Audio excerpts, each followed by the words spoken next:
Hey, what's up everybody? It's Brenton Brown from Forza Tuning and Performance. And I want to go over the last car in Dodge's new lineup. So we already went over the Redeye Superstock, which is a super cool car. Last time we talked about the HELLCAT powered Durango, and they're only going to make it for one model year. And the last car is the Redeye Charger.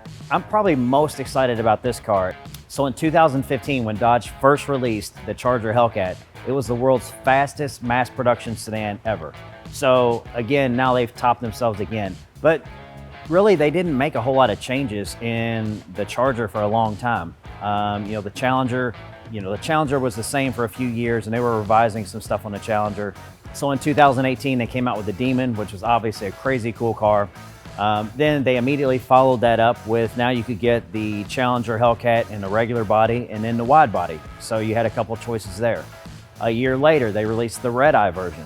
So then you get the Challenger HELLCAT in standard body, wide body. You can get a standard body Redeye, you can get a wide body Redeye, you can get a Redeye with the Demon 309 differential. So they kept adding a lot of stuff to the Challenger. So the Charger basically just stayed the same. So it wasn't until 2020 that they released the wide body, just this year. Not a whole lot, happened to the Charger. I don't know if it's just a less popular car. We definitely see way more Challengers and Chargers come in, so that might have been the issue.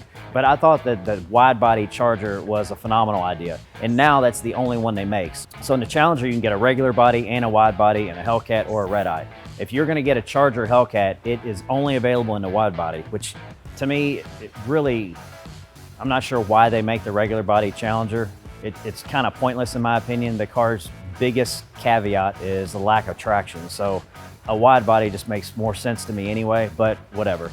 So I think the Charger wide body looks phenomenal. I think it looks drastically better than the regular one. So in 2020, they come out with the wide body Charger HELLCAT. And then a year later, they're gonna release the Redeye version of the Charger HELLCAT.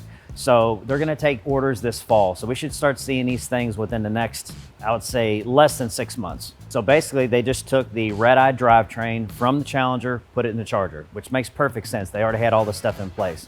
Really, between the two cars, not a whole lot of differences. So you've got, the regular HELLCAT now is 717 horsepower, Redeye is 797. The Charger version is gonna be exactly the same. So a good bump in power. It has of course, the Redeye blower. So instead of the 2.4 liter blower, it has the bigger 2.7 liter blower. It's the same as the other Redeye, so it's 14.5 pounds of boost, whereas the regular HELLCAT is 11.6. It's got the stronger pistons, connecting rods, the oiling system in a block. All the same stuff from the Redeye carries over to the Charger. So the Charger Redeye also has the power chiller, just like the Challenger version. They've raised the red line on the engine from 6,200 RPM to 6,500 RPM, mostly because the internals of the Redeye version are much stronger than the HELLCAT.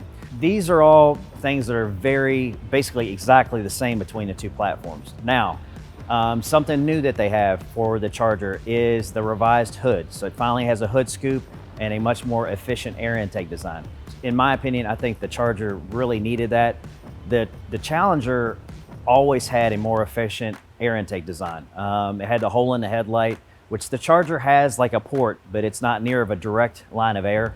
Then, of course, when they came out with the actual, the Redeye and stuff, it's got functional ram air, and started with the Demon, it carried over into the other cars, where the Charger has a much more restrictive air intake. So now they've adopted looks to be, I haven't actually seen under the hood, but a ram air design of some sort. So I think that's going to drastically really help the Charger. So from the specs that I saw, I think they say around 18% more air coming in from the new design versus the HELLCAT Charger. So that's a pretty big jump. Let me talk to you for a second. So we had just decided we're going to launch a better and new design shirt, Forza Tune, you might see on me. But let me go up here for a second and get a better angle for you.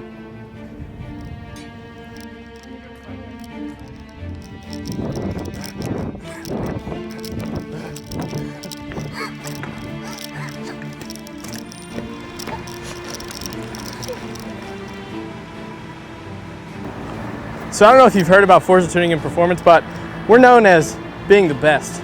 So what I suggest is you listen to the following words very, very carefully. Look over here.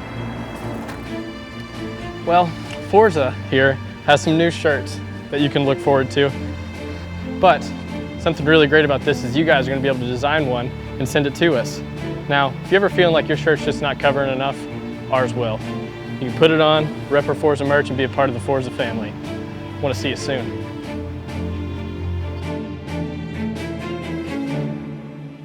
So Dodge claims a quarter-mile time of, I think, 10.6 seconds at 129 miles an hour, I think. Now, obviously, this is going to be on a perfectly prepped track, so you are not going to get this car on street tires. And actually, I think it comes with all-season tires with like a summer tire option. So even if you get the summer tire option on the street, there's no way that car is going to do a 10.6 quarter mile. So that's going to basically require you to probably realistically put drag radial tires on it and take it to a prep track to get that. So Dodge is saying that this car should be around $85,000, which sounds right based off what the Challenger Redeye is. That's about it. You know, it's probably the only sedan that I think that you can buy that is, you know, stock with almost 800 horsepower. So that in and of itself, just the regular Charger Hellcat, it's a super fun car to drive, especially the newer wide body version. So I'm super excited to get one of these in the shop. Personally, I think it's going to be a really, really popular car for Dodge, because there's a lot of people that want a sports car and that don't necessarily want a four-door sedan. Maybe they have kids, it's just not as functional. So this is going to give them an option to have a car that's going to be a lot of fun to drive. It's going to have an incredible amount of power, much more usable for a large demographic of people versus a two-door sports car. The Redeye Charger also has the stronger drive shaft and axles, just like the Challenger counterpart. So really not a whole lot of differences there. And I think a lot of people saw this coming. I think it would have been crazy for Dodge to not put the Redeye drivetrain in the Charger when they already have the drivetrain pretty bulletproof. I mean, they've got it even the first year that it came out, basically within like the Demon platform. They basically had it really fine-tuned at this point. I mean, we saw no real failures or problematic parts. You know, you see this stuff online with the differentials breaking and the axles and stuff. The axles, in my opinion, we've seen 2 bad axles in all the cars that we've ever done since 2015. Most of the time that you see these axle failures, this is related from wheel hop issues. And that is a result of the suspension components not being strong enough and some other factors. You know, if you take a car with stock suspension that came out with regular street tires and you put drag radial tires and take it to the track, you're going to surpass the capability of those suspension components. And if you have violent wheel hop, the broken axle is just the end result of another problem. In other words, you couldn't put a strong enough axle in the car realistically to withstand violent wheel hop. So I think the axle thing got kind of overrated. The differential thing, same thing. Just the sheer nature of an independent rear suspension, the way it's designed. So just the sheer nature of an independent rear suspension is going to be plagued with this in any car. So you're going to have it braced properly. And again, it goes back to the differential is basically an end result of a wheel hop issue.